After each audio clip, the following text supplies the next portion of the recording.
Frank, how are you? Jack, like you, grief comes in waves.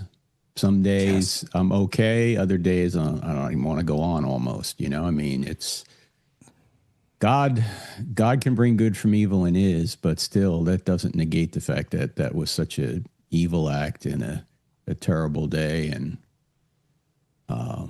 it's just been difficult, but it couldn't be more difficult than what's happening with Erica. And I just keep her in my prayers every day. I know you are too.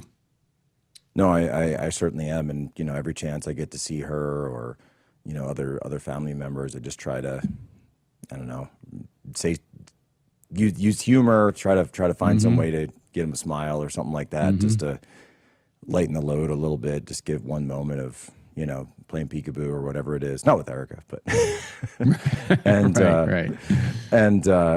it's, you did an incredible podcast.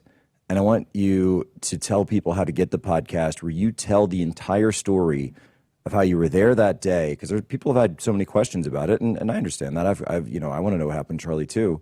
You tell the entire story from soup to nuts, as we would have said in the Navy, like my fellow shipmate, that not only did you see what happened, you helped put Charlie's body in the back of that SUV, which was essentially commandeered, and rode with him to the hospital, and you shared just incredible details of having been there. Tell people and make sure they know where they can get that podcast.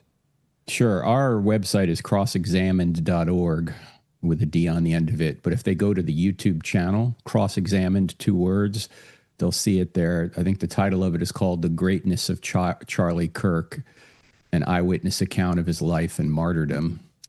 And I was there with Charlie because about 5 years ago, Jack, he contacted me because he had seen that I was going to college campuses. I co-wrote a book called I Don't Have Enough Faith to Be an Atheist. So I go to campuses and been doing it for almost 20 years now, presenting the evidence for Christianity and answering a lot of questions. And I guess Charlie just liked some of my answers. And so he reached out 5 years ago, 5.5 years ago, and said, hey, your ministry has been very pivotal.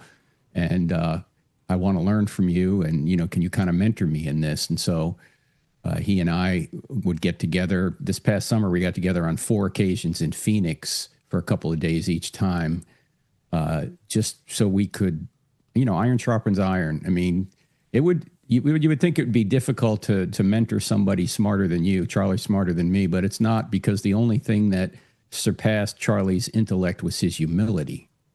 And I'm sure he did this with you too, Jack. Hey, well, how would you answer this better? Hey, what do you think about this? Right? He was always looking to improve himself.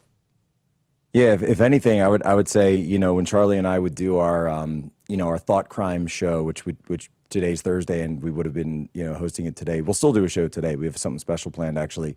If I could say anything, I was sort of Charlie's sparring partner, and Right. we would Right. we'd get up some issue like flag burning or whatever the hot button issue was going on, and I would try to take the most opposed side I could, and we would just go at it, right? We would just be, ripping into each other, and well, what about this, and what about this, and and just back and forth. And it's like, if he can do that, working, you do your sparring, you do your training, so that he's totally ready to go there on the college campus, and then boom, wait, I remember I heard that because that came up before, like train like you fight, like we used to say in the Navy, and I mean, it was absolutely incredible, and little did we know. All that prep work that he did for this tour, and he only made it about 2 questions in. That's right. He was ready to go and excited to go. And so I just tell the story. I was 25 feet off his right elbow. And for some reason, people thought, oh, I was signaling the shooter. I was the guy in the white hat, this stupid stuff that people put out on the internet. Like any shooter would need somebody to say, hey, that's Charlie Kirk over there. If a shooter's looking through a scope, he can't see a guy 25 feet to his left anyway. Anyway. Right. So and people didn't realize that you were there because you were someone who'd been helping Charlie with the tour. You were helping him put it together. The content, the debates, that's what your role was, being there. Yeah. And look, I was just fine tuning Charlie. He didn't need me as much as he thought he did. Charlie's brilliant. Right. But I was there. Of course. We spent the two previous days together, some parts of the 2 previous days. And he said, hey, why don't you just come with me to the first event? I said, sure. So we're driving in. We got some drone footage, and I said to him, I said, Charlie, I don't like this place. There's too many buildings. And he just kind of shrugged it off because he's brave and he's not going to cancel anything. There's 6,000 people waiting for him, right? But I tell the whole story. We probably don't have time to do it here, but I thought about this for a long time, Jack. I always thought somebody was going to take a shot at Charlie at some point. And you and I both being Navy guys, you know that you always have emergency procedures in the Navy. And so I thought to myself, if Charlie's ever shot, what would I do? So I thought about it in advance. And since he was like a son to me, I was going to do everything I could to try and save him if I could. So I kind of forced my way into the back of the SUV. The security team was on him immediately, and I just ran with him, and they put him across the back seat, the same SUV we took in there. And I popped the back gate open and got over the back seat. So I'm just looking straight down at him, you know, foot away. And I won't go into detail because I don't want to give Eric any more pain, but we did everything we could to save him. But he wasn't looking at me. He was looking right past me into eternity. He was already with Jesus, Jack.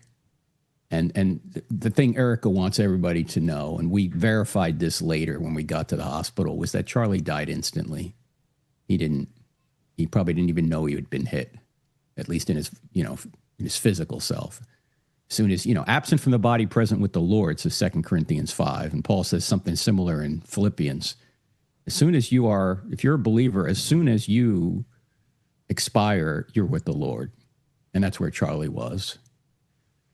And so I go into a lot more detail in that podcast. Again, it's called The Greatness of Charlie Kirk, an eyewitness account of his life and martyrdom. It's on our YouTube channel, Cross-Examined, 2 words. What was, I mean, and that podcast, I mean, when you did it, I mean, you put the listener right in the back of that SUV with you, and you talk about the one thing that I that is always going to stick with me is that when you got to the hospital, and you and I think you were there with Mikey and Danny, and they told you to change your clothes, and they gave you scrubs. Yeah, we had to change our clothes for obvious reasons. So, you know, we had Justin driving, Dan's in the front with the GPS on his phone. Right. Brian's to my right at Charlie's feet. And Charlie was 6'4", as you know. Sorry, is 6'4". He's still 6'4". That's right. And we couldn't close the door because he was so tall. So we drove 4 miles, yanking and banking to the hospital with the door open. To this day, I don't know how Brian stayed in the car. But, you know, he's administering first aid. Rick has basically Charlie's head on my left, administering first aid. And I'm over the back seat looking down at Charlie, trying to do CPR. And, I mean, it seemed like it took forever to get there.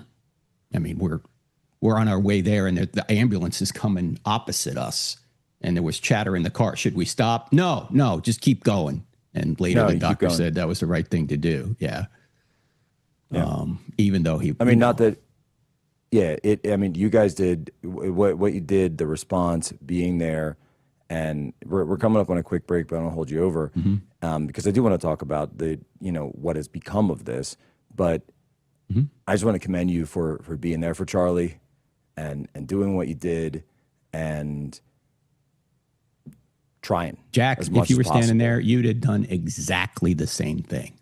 Training, look, your training just kicks in. Yeah, you couldn't say, and you go for it.